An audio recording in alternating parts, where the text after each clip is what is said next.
If you are thinking of starting on Upwork but have tons of questions, you are in the right place.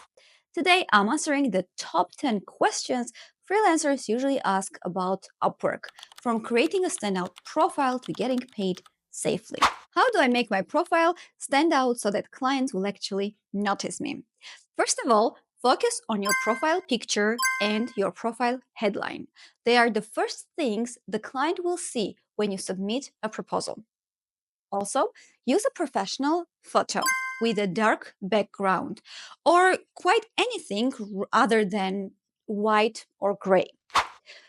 Let's get back to your headline. It should clearly state what you do and who you help. For example, content writer for software as a service companies or graphic designer for e-commerce. And also, let's talk about portfolio. You want to add as many portfolio items as possible, even if they are personal projects or work done outside of Upwork. Include a short description with each project, explaining what you did and the impact it had. Make sure not to include any projects covered by an NDA contract. A clear portfolio title is also important. Use names like real estate video editing instead of project done for someone to show what the project is about at just one glance. Also, one more important thing, do what most freelancers don't want to do. Create an introductory video.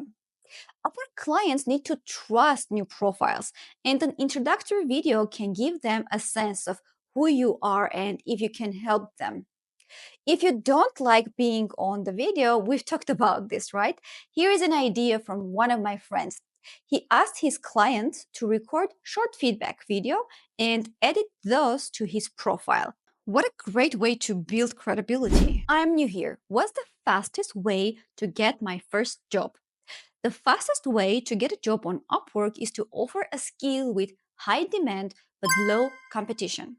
For example, I researched and found out that not many freelancers on Upwork offer YouTube SEO services, despite the fact that there are lots of SEO service providers on Upwork. Another fast way to get a job on Upwork is to optimize your profile, make it 100% complete, and be active on the platform for 30 and 90 days.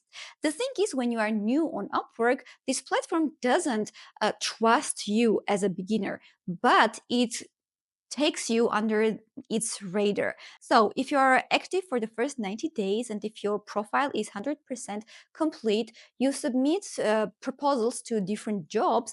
This will give you a chance to become a rising star. And rising star means that this is the first step of Upwork trusting you and recommending you to their clients. You need to remember that clients for Upwork are very important, because they are paying to be on this platform, and the higher they pay, the better. And Upwork doesn't want its clients to use another platform over Upwork. So keep this in mind when thinking of the fast ways of getting hired on Upwork. How does Upwork's fee structure work? Upwork charges freelancers a 10% service fee on all of your earnings, no matter how much you make with each client.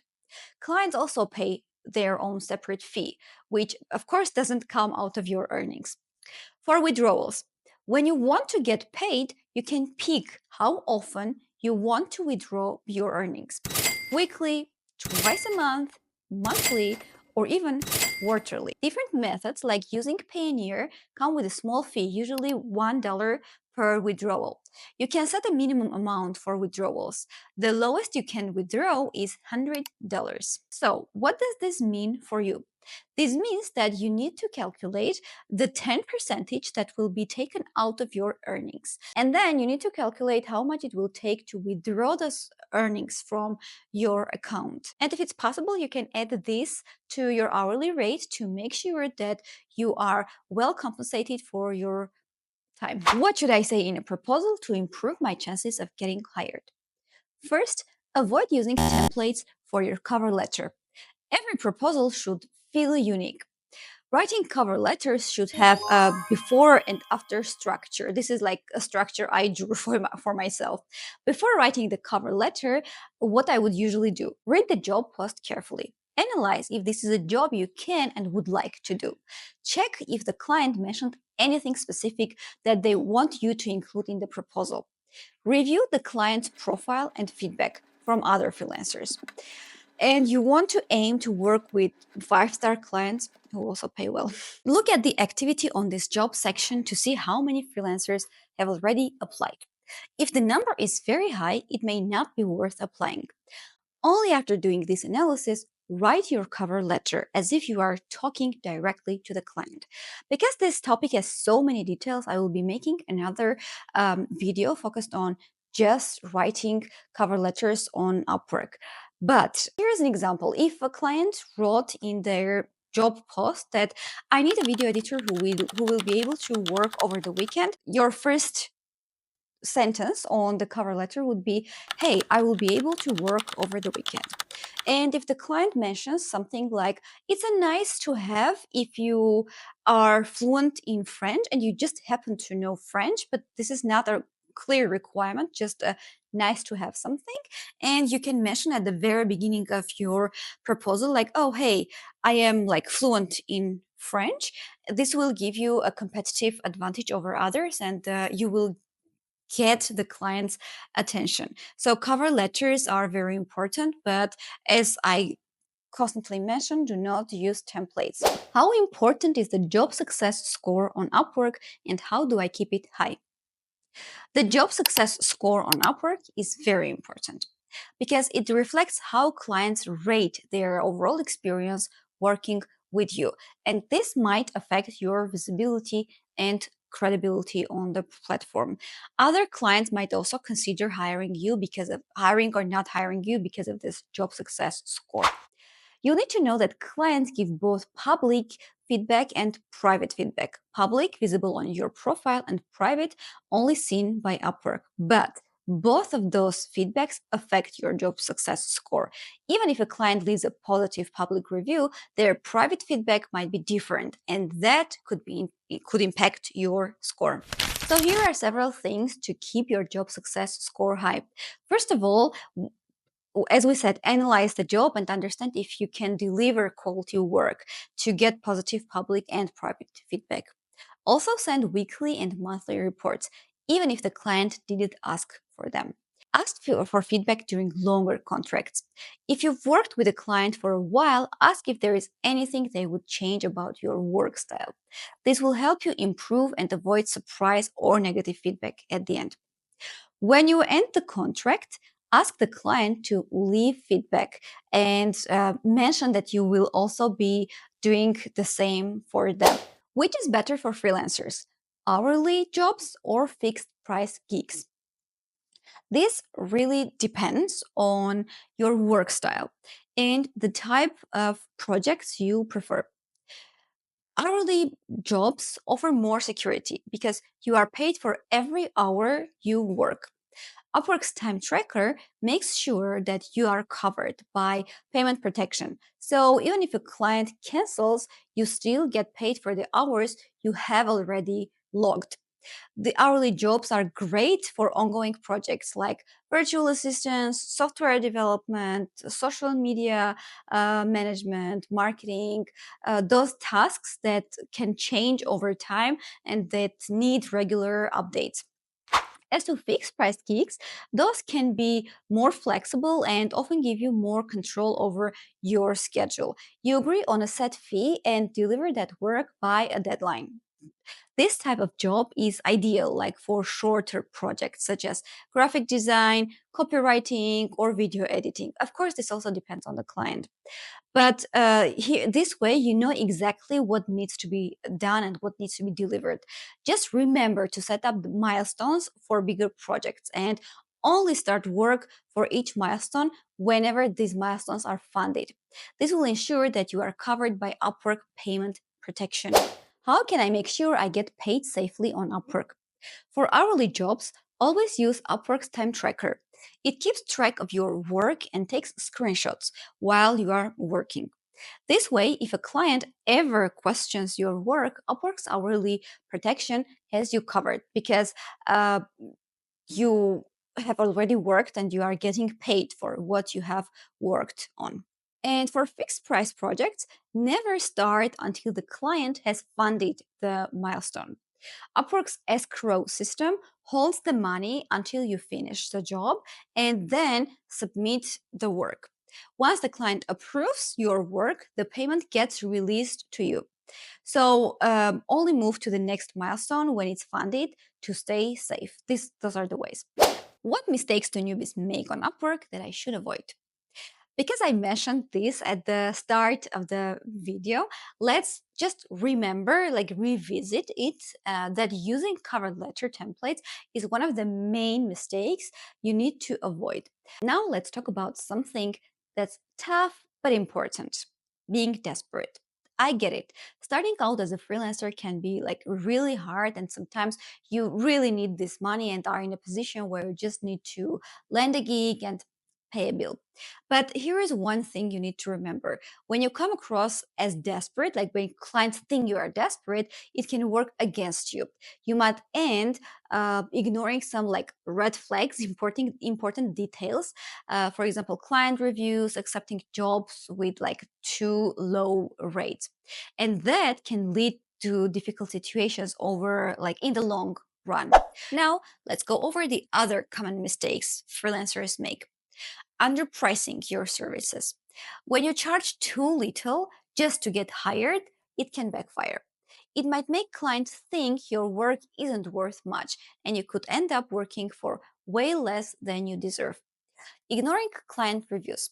Before accepting a job, check the client's feedback from other freelancers. Again, this is a like revision. And one thing that I noticed through my own analysis is that some clients may give lower star ratings, like not a full 5 star, to freelancers they paid higher rates. Like this doesn't always mean that clients are difficult when they pay higher rates, but this information is worth considering. Starting work without a contract. Always wait for the official contract from Upwork before starting any project. This is the only way to make sure you are protected if something goes wrong. Taking too many jobs at once. It's really tempting to grab every opportunity, but taking on too many jobs can lead to missed deadlines and lots of stress. Start with 1 or 2 jobs and focus on doing great work. Don't skip over communication. Clients appreciate freelancers who check in and give updates. Not communicating enough can make clients really nervous and it can lead to real problems. For example, if you missed a deadline, just communicate this with your client and tell them, oh, I'm sorry, I've missed this deadline, but I will try my best, stuff like this. But if you just ignore the client and don't respond thinking, well, yeah, I will send the task whenever it's ready, is not a good strategy. So keep clear communication. What should I do with difficult clients? Sooner or later, you are going to run into a difficult client or a project that doesn't go as planned. The trick here is to figure out what the client wants and how you can handle the situation without making it worse. I know many freelancers who get really frustrated and say things like they shouldn't be saying to a client. And this only makes things harder. The calmer you are, the better the outcome. If a client leaves a negative feedback on something or has complaints, focus on making improvements. Ask questions to double check what they need and show that you are willing to fix things. Here, I want you to think as ChatGPT. If you ask ChatGPT to oh, I don't like this version, it says, oh, I'm sorry you don't like it, let's revisit it, here is a better version. Or you can work like this, and you can ask questions, you can ask confirmations, and with such situations you can turn to ChatGPT and explain all of the situation and ask it to give you a clear communication style and communication solutions with these difficult clients. Some difficult clients are just difficult because they expect more from a freelancer. Even if they pay less, they just expect more. And with giving them what they want, with understanding what they want, you win this game. Another good idea is to always document everything, including chats and agreements with these difficult clients, so that you are prepared if an issue turns into a dispute. And if things can't be resolved, you can use Upwork's protection. Like this platform has a dispute process which will help you mediate and find a solution. What skills are in high demand on Upwork? To find out which skills are in high demand on Upwork, go to Upwork homepage. Scroll down to the bottom of the page, and here you will find data showing which skills are trending. This can give you a clear idea of what clients are looking for.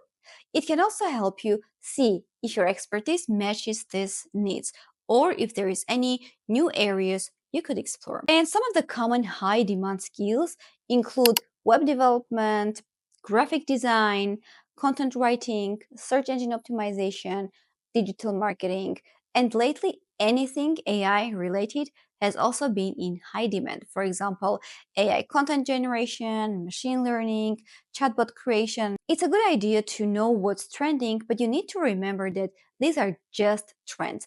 And I would like you to focus on what you love doing because that's what will bring you consistent income at the end. Those are the 10 most asked questions about Upwork, and I hope this helps. If it does, don't forget to subscribe to my channel. And if you have more questions, I will be happy to read and reply to your comments. I see you in the next video. Bye bye.